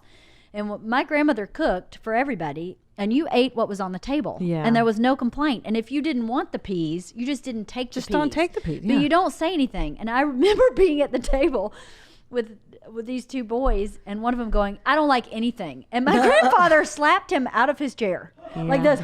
Boom! And he hit the ground, and I was like, oh, shit. And I tell that story to my kids all the time. Do you know what would have happened at my grandparents' house if you had said you didn't like this? You'd be on the floor. So eat it. Don't complain. Yeah. I worked hard on this. Yeah. Well, that's what I tell the kids. Like, if he doesn't like the broccoli, I'm like, well, then eat around it, bro. Like, just fucking eat what you can and let's move on. Because in life, no one's going to be there to get rid of the fucking broccoli you don't like that's on the plate. Just deal with it, eat what you like, and move the fuck on. Yeah. Yeah, I know. Oh, man. Slapped him out of his chair. Slapped him out of his chair. I'll never forget it. Yeah. I was like, holy cow. I mean, I never complained anyway, but I'm for sure not complaining now. No. I'll eat whatever you give me. Whatever's here. So. Yeah. One time I got slapped in the mouth on on a Christmas Eve. I was about... On Christmas Eve? Yo. Yeah. I was like I was at the height of my angry... I think 13 or 14-year-old self. I think I had just given myself a mohawk. Like I was fucking fired up, bro. Like I was on all cylinders, teenager. And it was Christmas Eve, and I'm at the table waiting to eat. My stepmother prepared dinner, and my father comes down the stairs, and he's wearing a shiny, like pink metallic shirt. And I go, "Whoa, man, you look like a gigolo." Wow. And he fucking smacked me in the mouth so hard. And he's like, go upstairs. You're not doing Christmas. And I was like, damn. And I didn't get Christmas because I call my dad a gigolo. Wow. Sounds like it was an accurate description. He's wearing pink lame. That's what I said. Come on, man. I mean, in all fairness, it was a good description. Hell yeah. Yeah. He was dressed he should have high-fived you. That's what I'm saying. Yeah. In my world, I'd be like, that's pretty funny, man. It's pretty funny. But, wow, that's terrible. Yeah, that was about, I'm trying to, maybe I should call child services. Gotta think of it. Yeah, he backhanded me twice. And the other time was when I was on drugs and I was in the car with him and around the same age. And I think he was like, he said something to me and I was like, fuck you. And he backhanded me there. And I was like, well, that one's kind of warranted. But I still wouldn't fucking hit my kids. I don't want to hit anybody. No. But that's a different time, man, right? Totally different time. Smack people around. Different time. Yeah. Yeah, totally. Have you tried Dhm Detox yet? It is fantastic. If you love to drink, which I do, especially a lot these days. After I have my second glass of wine, I take this DHM Detox, and it feels so much better the next day. I'm not foggy. I don't feel nauseous. I don't feel hungover. It's kind of amazing. DHM Detox is a vitamin for people who like to enjoy alcohol. That's me. It's a smart, responsible way to enjoy your booze. Whether you hate hangovers or just like to enjoy a few drinks here and there, DHM Detox is a must. Enjoy your drinks and forget about the next day nausea, brain fog, headaches, and anxiety. Their motto is no days wasted. There's a misconception that the next day you have to feel awful because of dehydration. The main reason is actually due to the buildup of alcohol's toxic byproduct. DHM Detox uses science to help boost your body's natural response to alcohol, and it helps break down those toxins. Just take the 2 capsules after your first couple drinks, and it goes right to work. We've got you 20% off your order and free shipping in the U.S. Just head over to nodayswasted.co/WMMA. Use promo code WMMA at checkout. That's nodayswasted.co/WMMA. Wow, I didn't realize that. You know, when you, like, I always talk to Dr. Drew about how, Dr. Drew, like, did you ever watch Celebrity Rehab? Yeah, I love that show. Yeah, and then the person in rehab, he'd always be like, did you ever get physically abused? And the person inevitably would go, no, never. No, I mean, there was this one time that my dad hit me with a brick in the teeth, but I deserved it because I called him a gigolo at dinner. Right. Like I just did that myself, where I was like, I never got hit. Oh, wait a minute. Like, no, I got backhanded a couple of times. Right. But Whoops. he does that to you, Dr. Drew. Yeah. Like, you'll be telling the story. I'll be telling him a story about my mom, and he'll go, oh no, that was really bad. And I'm like, oh, it was? It was really bad? Yeah. Well, now I'm crying for 4 days because I didn't realize it was that bad. Oh my God. He's done that to me once where I was like, I'm never telling him anything else again. I'm pretty regulated at this point. So I'm just going to keep it to myself and not talk to Drew about it. Yes, I'm the same way because I'm like, I've pretty much gone through everything in my past and really gone through it in 10 years of therapy. Like, I'm good. I don't need any brand new bad memories. But I tell you what, though. I'll tell you what. When I started working out with my trainer, I'd said to him, you know, I believe in this mind, body, spirit, right? My mind and my spirit are in great shape. I've been in therapy for years. I'm super spiritual, but my body is holding fat and I'm not willing to get rid of it. And I think it's all on the back of my body. Like it's my back, the back of my arms, my ass. Oh, that's interesting. From the front, I look pretty good. If you see me from the back, you go, who is the cow dressed in a human clothing? So I said, I think that this means I'm holding on to things from my past that I need to get rid of. And so part of my purpose in working out, just so he knew, was that I have baggage from a long time ago that for whatever reason, I'm not able to work out in therapy. It's not coming out because I've freaking beat every dead horse there is in therapy. Yeah. And I still am holding this fat on my back. So lucky for me, this trainer believes the same thing I do. Is that it's all connected, mind, body, spirit. I've had 2 major things from my past come up that have floored me. Oh, wow. Just like wrecked me since working out with this trainer. And I feel like that's what I asked for. I asked for this to be gone. To release. Well, it, yeah. There's this book, The Body Keeps the Score. I've heard of this book. Yeah, and it's true though, because your body holds on to memories sometimes that you won't consciously. Yeah, the body keeps a score. That there it is. It's a great book. I read this too. Same thing. I'll have it's to read stress. There are some things. It's trauma, is what it is. It's trauma. Yeah. And you protect yourself. Yes. Right. So I'm protecting myself from my past. Right. Yes, my present and future is awesome, but my past is really still kind of scary.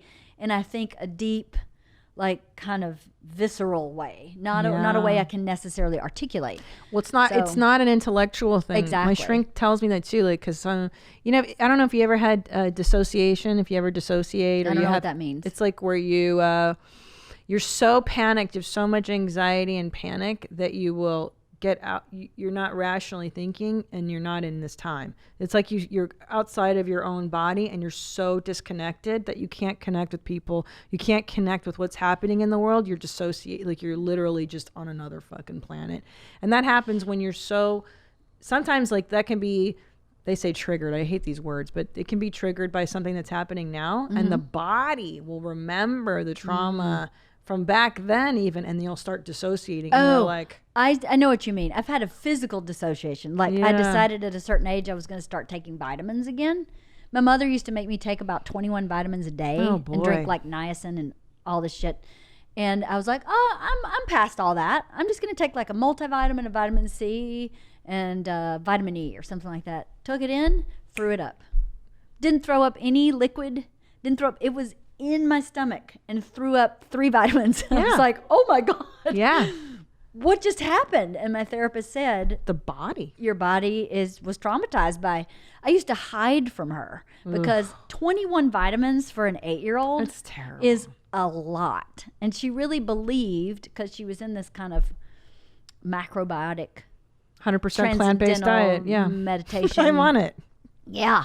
Well, it was imposed on me too. And all these vitamins, and I guess I was traumatized by it. And I really, in my logical brain, didn't think I was ever, no, it's just a bunch of vitamins. Yeah. But literally swallowed and it came right back up and I went, whoa, that was psychological.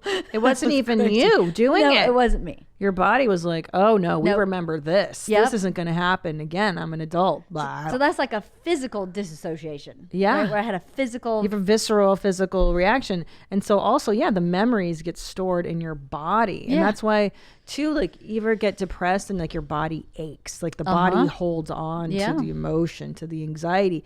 Your adrenals get shot from being in this constant hyperarousal as a kid even. So it's a lot to get. There's such a physical component to healing yourself. There is. There really is. The 2 things that happened with me, I couldn't believe what my body did with them. You know, the one time I saw my mom in recent years, I had a total physical reaction. Oh yeah. I was like shaky and I was like, what's going on? She can't do anything to me now. Doesn't matter. The little girl remembers. Doesn't matter. It's amazing what your psyche and your mind, body, spirit holds on to.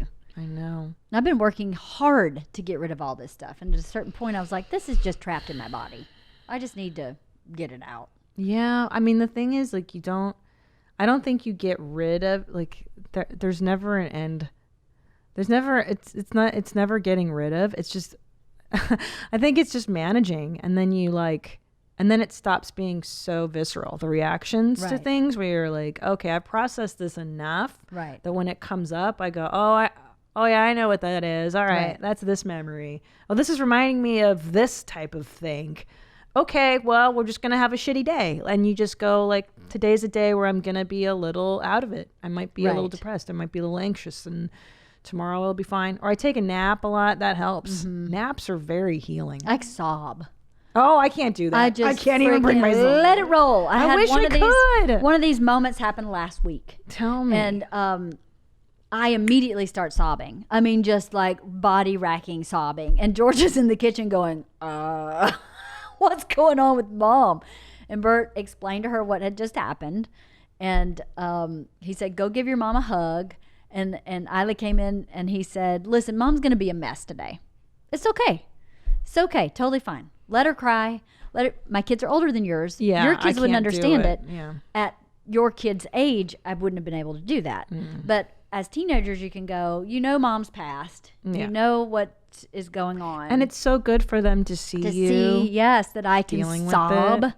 I was freaking sobbing. It just really took my knees out. Must have been a powerful. It was very powerful memory. in a positive way. Yeah. It was very positive, but very powerful, and it took me totally by surprise. Yeah. So. Yeah, because every time I think I'm cool with like my mom or my dad or the story that I've been telling my shrink for fucking a decade, something happens, and then you're like, what? Like I had one. Yeah, and you're like, bro, that's a whole new layer to this thing. And when is this gonna stop? Because I can't feel many more feelings. I feel like I'm all feeled out. Like you say, it I goes on know. forever. So what you do, or at least what I try to do, is say, give it to me. Yeah. I want it.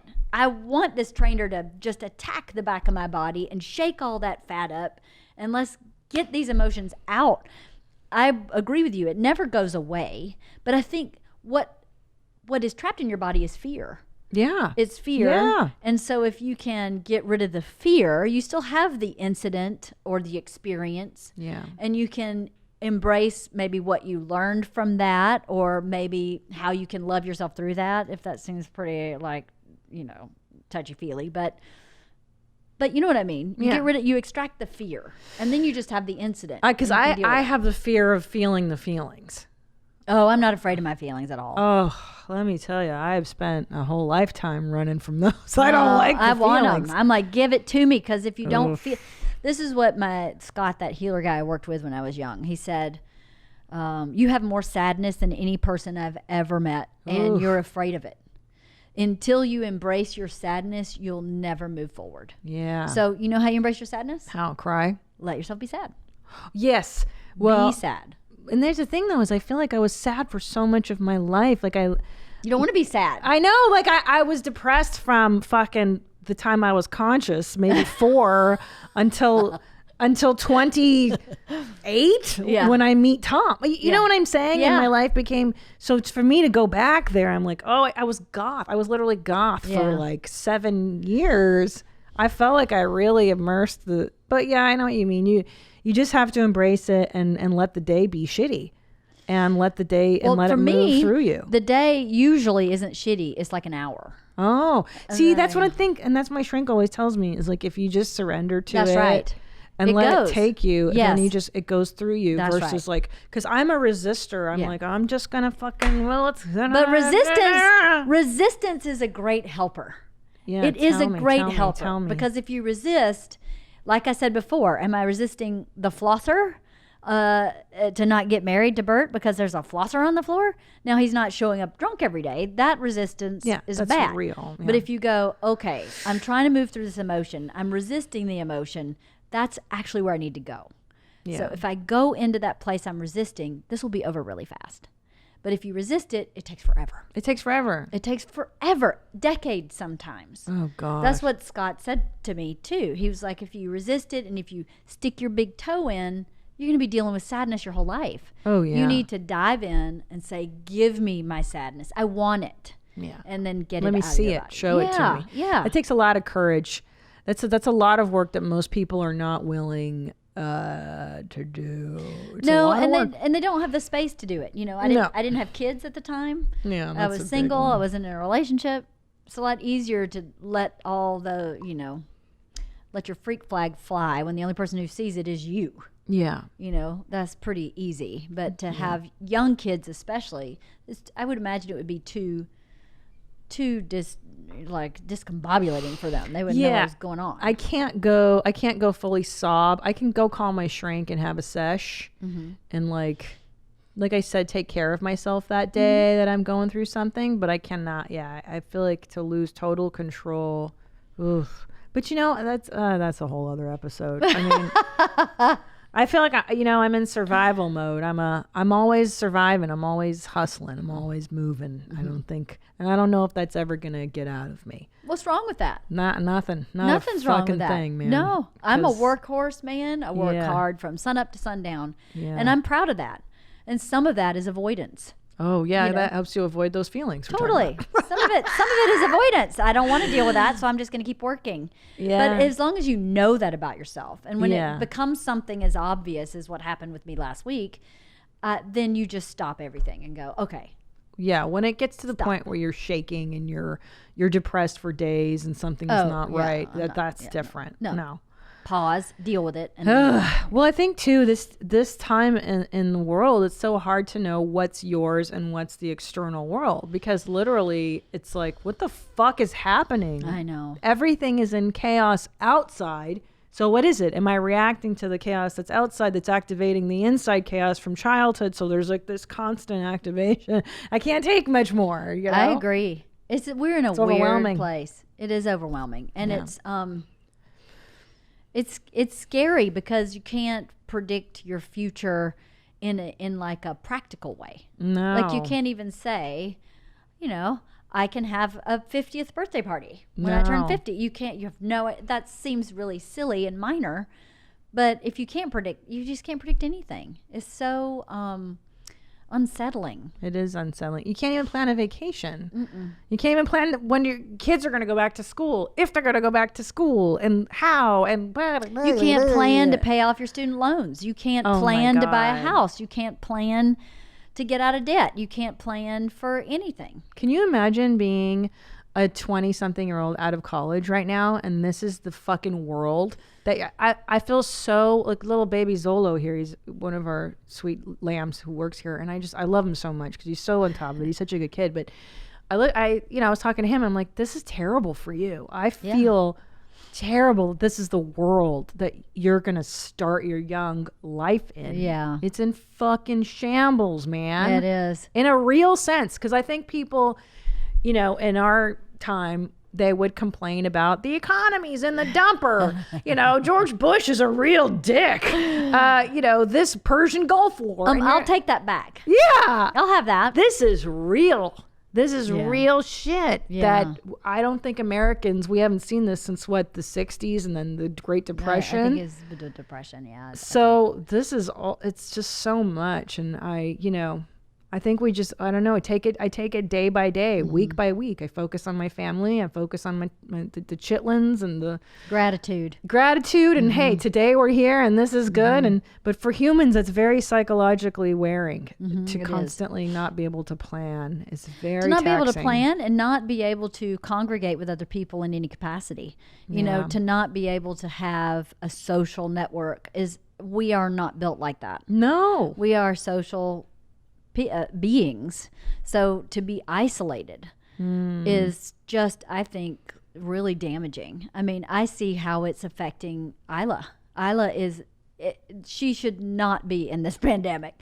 It's the worst thing for her. Yeah. She's so social that she just keeps kind of withdrawing. And I get really worried about her because, like yesterday, first day of school. For years now, for the first day of school, we go to this frozen yogurt shop called Minchie's on the first day of school. So last night I go, first day of school, you guys gonna walk over to Minchie's? And Isla goes, nope. And I said, why? She was like, no, nope, I'm not going out in public. And I was like, girlfriend, you put on a mask, you get the yogurt to go, you eat it at home. But we've had this tradition. Now, this is your 9th year in a row. We've had this every single first day of school of your life. So we can't let this pandemic control everything because it is safe actually for you to put a mask on and walk to a self-serve yogurt joint and walk home. There's nothing wrong with that. As long as you keep your mask on, you wash your hands when you get home. This is fine. You can't stop living your life. This is a girl who would ask to go to Minchie's every single day I picked her up from school. It's not like she's, Minchie's, I'll take it or leave it. Every day I picked her up from the 8th grade when she was still going to school. Can we go to Minchie's today? Can we go to Minchie's today? Can we go today? Can we go? People give her gift cards for the place because she loves it. It's her jam. But I go, for kids like her, this is really, I don't want it to change who she is. I know. And that's what scares me. A 20-some-year-old is already mostly fully formed person, but a 14-year-old now's when she's forming. Yeah, this is it. And I go, I don't want this to be your perspective, to be scared of everything outside your house because you're afraid you're going to die, literally. I or my family member will die if I walk outside this house. It's terrible. I know. You don't know what the repercussions of this external world on them is going to be. How could we? We don't know. We have no idea. They're going to be germaphobes. They're definitely going to be obsessive hand washers. They'll be like John Travolta, the man in the plastic bubble. So, want to go on a date? Yeah. Totally, we can bump bubbles. Let's do it. Remember that shit. Oh, Miss LeeAnn, I gotta go. I gotta go to my shrink appointment. I gotta go potty train a dog. Oh shit, man! Crapped on my couch last night. Motherfucker! You got those removable slip covers on those couches? Oh, girl, I got slip covers. I got a mattress pad. I got a white sheet. And I got beach towels. I'm triple down. You're down. All right. Well, we'll go wash all your shit. And it was so lovely having you. Always. You're obviously the best, the favorite guest always. And you're fantastic. And I love you. I love you too. Thank you for coming. And yeah, man, we got a lot to, we'll talk more about this stuff next time when you come back. All right. Until next time, stay cool, moms. Where my mom's at? Where my mom's wearing thongs, hitting bongs at. Raising kids, cleaning shits, need a long nap. Where my mom